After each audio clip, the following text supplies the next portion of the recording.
करोड़ों दर्शकों का मिल रहा साथ। एमपी की बात एमपी न्यूज के साथ। 25 जून 1975 की वो तारीख जब भारत देश के इतिहास में इमरजेंसी का ऐलान हुआ और ऐसा लगा कि जैसे मानो पूरे राष्ट्र में अराजकता हावी होने लगी। ये वो कहानी है जो आज भी जब सुनता है कोई नौजवान तो विश्वास नहीं करता कि क्या हमारे भारत देश में, हिंदुस्तान में ऐसे भी हालात पैदा हुए थे। और तत्कालीन प्रधानमंत्री इंदिरा गांधी ने जब इमरजेंसी का ऐलान किया तो कैसे एक आम जनमानस को संघर्ष के बादलों को चीरकर नए उजाले की तरफ, नए सूर्योदय के लिए एक लड़ाई लड़नी पड़ी। कैसे लोकतंत्र सेनानी का जन्म हुआ और कैसे एक बड़े शंखनाद के साथ इमरजेंसी की कहानी, यानी कि 25 जून 1975 को जब इमरजेंसी का ऐलान हुआ और आज 25 जून 2025 को 50 साल होने जा रहे हैं इमरजेंसी को। कैसे वो हालात थे, कैसी वो कहानी थी। इमरजेंसी की ये तमाम कहानियां बताने के लिए एमपी न्यूज़ के इस खास फोरम पर हमारे साथ मौजूद हैं देश के जाने माने पत्रकार और लोकतंत्र सेनानी ओम प्रकाश फरकिया जी। किस तरह से वो आज भी कहा जाता है कि संघर्ष जब जब याद किया जाता है तो कई खट्टे मीठे कड़वे अनुभव हमें याद करा जाता है। आज वो संघर्ष की इस दास्तान को तमाम दर्शकों के साथ साझा करने के लिए हमारे साथ मौजूद हैं। फरकिया जी, आपका बहुत बहुत स्वागत है एमपी न्यूज़ के इस खास सेगमेंट में।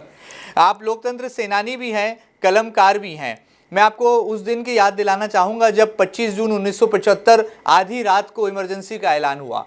क्या वो घटनाक्रम था, कैसा वो अनुभव था और कितने लंबे समय तक आपने लड़ाई लड़ी? आप जेल तक पहुंचे, सलाखों के पीछे भी चले गए।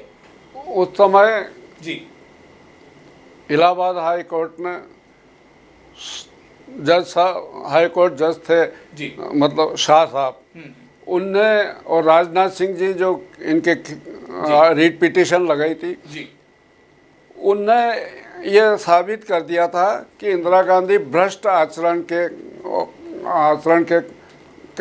कारण वो चुनाव जीती है। उनका चुनाव अयोग्य घोषित करके 6 साल से पार्टी के लिए चुनाव नहीं लड़ सकती, अयोग्य घोषित कर दिया। जी, जी, इसी बीच हमारे जयप्रकाश जी नारायण के नेतृत्व में सभी पार्टियां, कांग्रेस को छोड़ के सभी पार्टियों ने आंदोलन किए इंदिरा जी को हटाने के लिए। तो उन्होंने जब आंदोलन तेज हो गए तो 25 जून 1975 को इमरजेंसी रात में, मतलब बगैर कैबिनेट की सहमति के उन्होंने रात में लगा राष्ट्रपति साइन करा के 25 जून 1975 का आपातकाल लगा दिया। आपातकाल लगाने के बाद आधी रात को ही हमारे जितने बड़े नेता थे हजारों की तादाद में रात को ही गिरफ्तारी करके उनको जेल भेज दिया था। उसके बाद तानाशाही की ये हालत थी कि चाहे जिसको बंद कर देना, चाहे किसी ने इंदिरा गांधी मुर्दाबाद नारा लगा दिया तो उसको, ऐसे कई लोगों को, बेगुनाह लोगों को भी बंद कर दिया था। जेलों में हजारों लोग जेलों में पड़े रहे। अटल जी जैसे, अपने सुंदर सिंह जी भंडारी, प्यारेलाल जी तो नहीं गए, जा पाए थे। ऐसे कई बड़े नेता हमारे जेल में रहे और मतलब 1.5 साल, मतलब 19-20 महीने तक आपातकाल लगा रहा। इंदिरा जी ने सर्वे कराया तो CID रिपोर्ट में ये लिखा गया कि अभी चुनाव करने की स्थिति है, अगर अभी चुनाव कराया तो आप जीत सकते हो।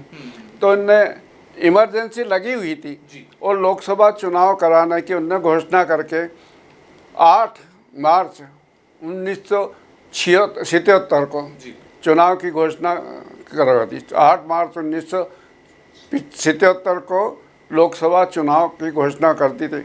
8 मार्च को चुनाव सभी पार्टियों ने मिलकर लगा, मतलब सब ने अपने झंडे डंडे अलग करके जनता पार्टी बना के और चुनाव लड़े, उसमें जीत के आए। और जीत के आए प्रधानमंत्री मोरारजी देसाई जैसे अच्छे ईमानदार व्यक्ति को बनाया था।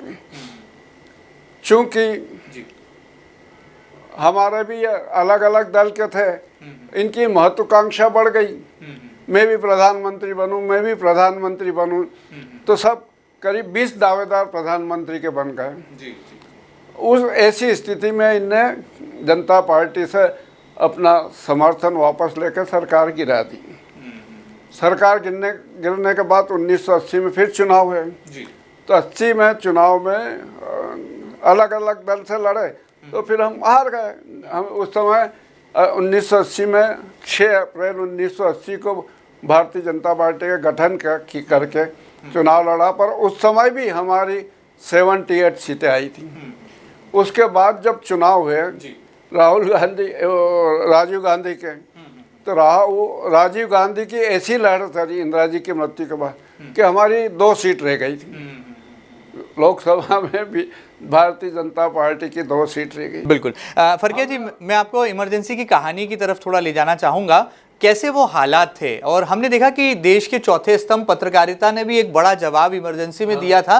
कई अखबारों में संपादकीय जो है वो काले पृष्ठ को प्रकाशित करके अखबारों में प्रतिबंध लगा दिया था, और काले संपादकीय उनको काली वो बिल्कुल काली तो क्या, वो कुछ संपादकीय में कुछ लिखते ही नहीं थे, और इतना प्रतिबंध लगा दिया था समाचार पत्रों के कि उनके खिलाफ कोई छाप नहीं सकता था। तो और सब पे वो मतलब जांच होती थी कि अखबार सही निकला, ऐसे उन्होंने प्रतिबंध लगा के अखबारों मालिक भी कई पत्रकार हमारा साथी भी गिरफ्तार हुए। सबको जेल जाना पड़ा था उस दरमियान? सबको जेल जाना पड़ा था? हाँ, जेल जाना पड़ा। आप कितने दिन जेल में रहे और वो कैसे अनुभव थे आपके? मैं 1.5 महीना रहा था। इंदौर बंद का आह्वान किया तो उस समय 1.5 महीना जेल रहा था। और फिर मुझे वो भी बताऊं क्या?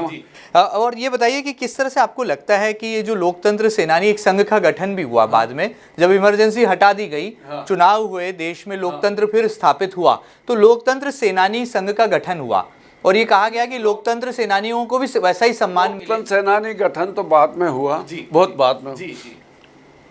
बिहार और उत्तर प्रदेश में मतलब लालू यादव, मुलायम सिंह यादव की सरकार बनी।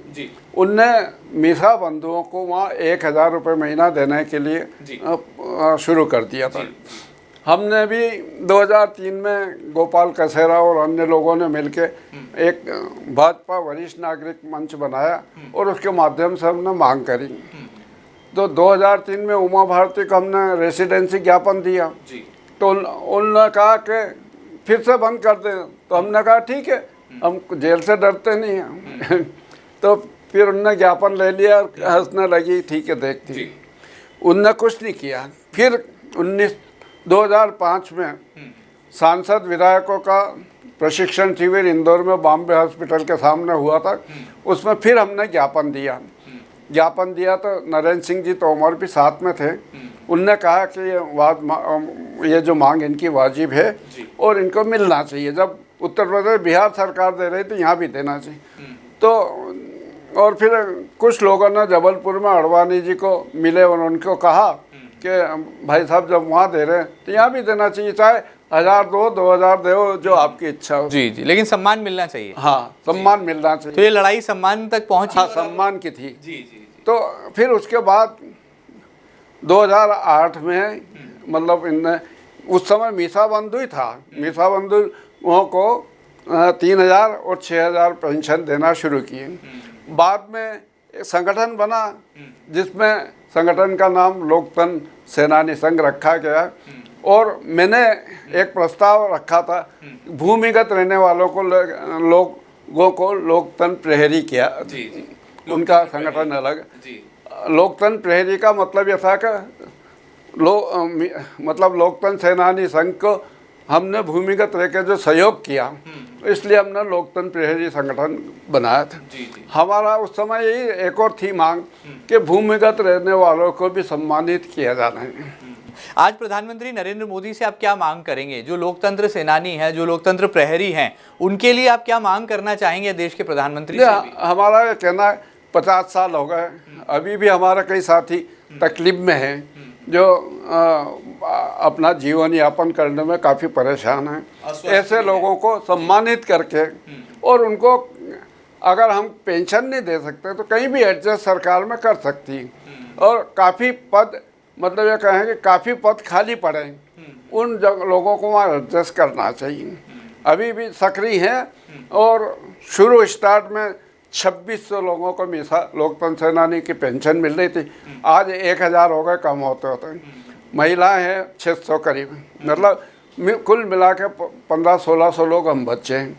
अब वो भी उम्र के हिसाब से कब कौन चला जाए कोई भरोसा नहीं, मतलब सब 75 से ऊपर के लोग हैं। एज 75 से ऊपर सबकी हो गई है और धीरे धीरे कम हो रहे हैं।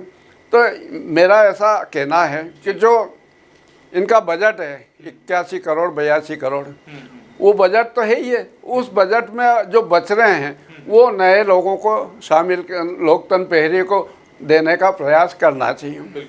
अब नियम बनाना हो सरकार के हाथ में। चूँकि अब लोकतंत्र प्रहरी में बीच में मेरी बात हुई थी, नारायण प्रसाद जी गुप्ता भी साथ में थे और रघुनंदन जी शर्मा भी थे, ऐसे कई लोगों ने, हुकमचंद जी सांवला, प्यारेलाल जी खंडेलवाल, तो ऐसा हम सब ऐसा सोचते थे कि इनको भी कुछ सम्मान मिलना चाहिए। पर अब वो किस आधार पे दी जाए ये सबसे बड़ी समस्या है।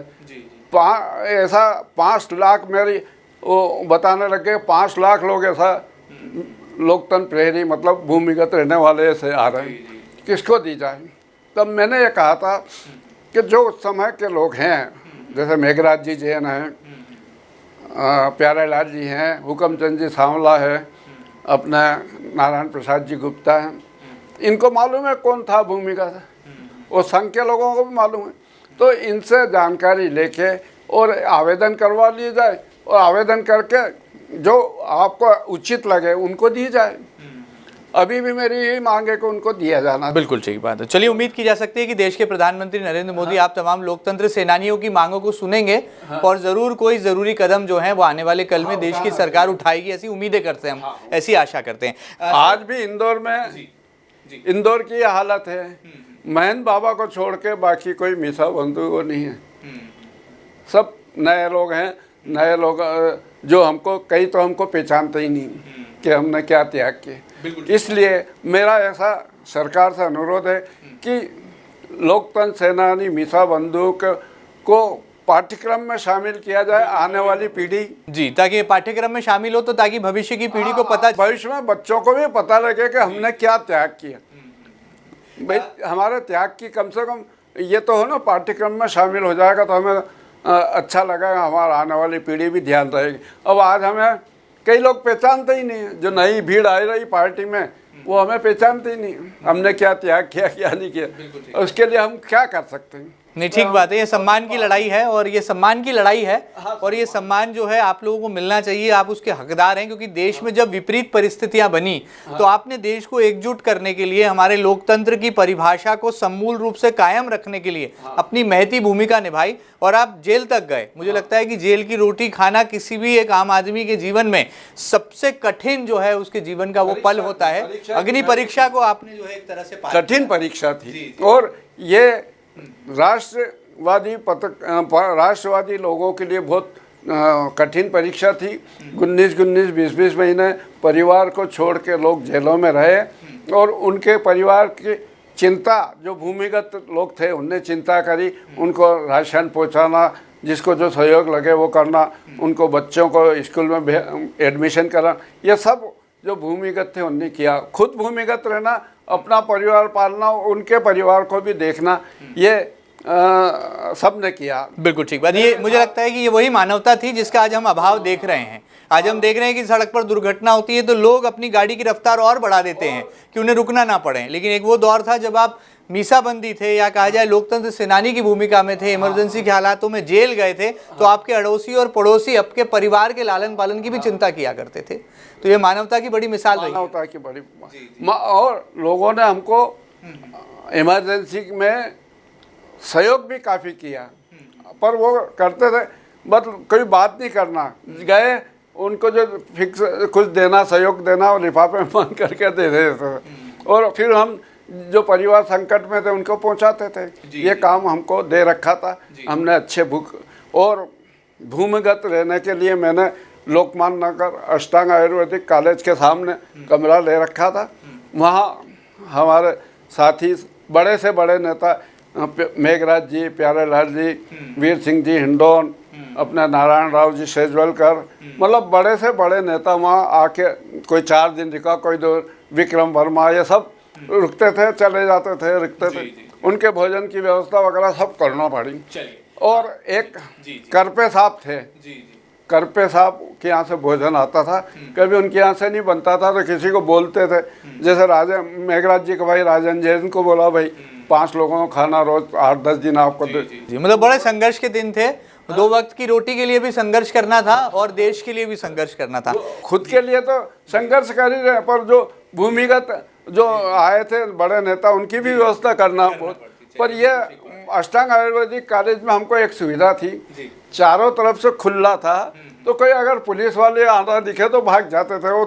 वो रेलवे स्टेशन के उधर जंगल था, जंगल में छुप जाओ। बिल्कुल ठीक बात। तो चलिए देख सकते हैं किस तरह का संघर्ष था। और ये कहा जा सकता है कि देश में इमरजेंसी के जब हालात हुए तो चौथे स्तंभ, राष्ट्र के चौथे स्तंभ यानी कि पत्रकारिता ने भी अपने पन्नों को काला करके या फिर श्वेत रखकर एक बड़ा पैगाम, एक बड़ा संदेश जो है पूरे विश्व भर। काफी लोग जेल में रहे, पत्रकार लोग भी, और उनको दबाया भी गया, पर उनने कभी अपने विचारधारा से समझौता नहीं किया। ठीक बात है। जो हमारे साथ ओम प्रकाश फरकिया जी जुड़े थे, जो कि लोकतंत्र सेनानी भी हैं, वरिष्ठ पत्रकार भी हैं और अपना पूरा जीवन एक तरह से कहा जा सकता है कि देश सेवा के लिए, समाज की सेवा के लिए और अंतिम पंक्ति में खड़े उस हर व्यक्ति के दर्द पर मरहम लगाने के लिए बिताया है। और खासतौर पर बड़ी बात यह है कि पूरे परिवार की जिम्मेदारी तो निभाई, बल्कि पत्रकार कुनबे में भी कई बड़े पत्रकारों को जो है मंच प्रदान करने के लिए फरकिया जी ने अपने जीवन के अमूल्य समय को जो है यहाँ पर लगाया है। तो उम्मीद की जा सकती है कि लोकतंत्र सेनानियों की ये जो बड़ी मांग है, इस पर न केवल देश के प्रधानमंत्री नरेंद्र मोदी संज्ञान लेंगे,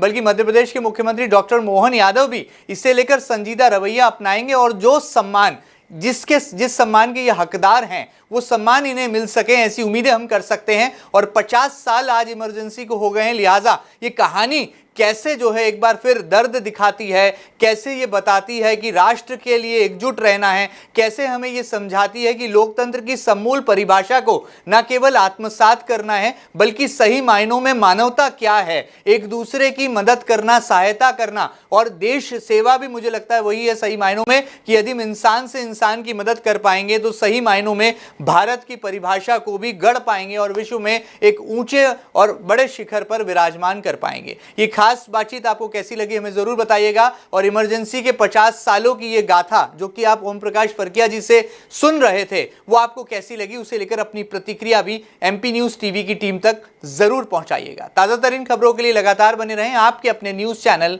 MP न्यूज के साथ। फिलहाल इतना ही, नमस्कार। करोड़ों दर्शकों का मिल रहा साथ, MP की बात MP न्यूज के साथ।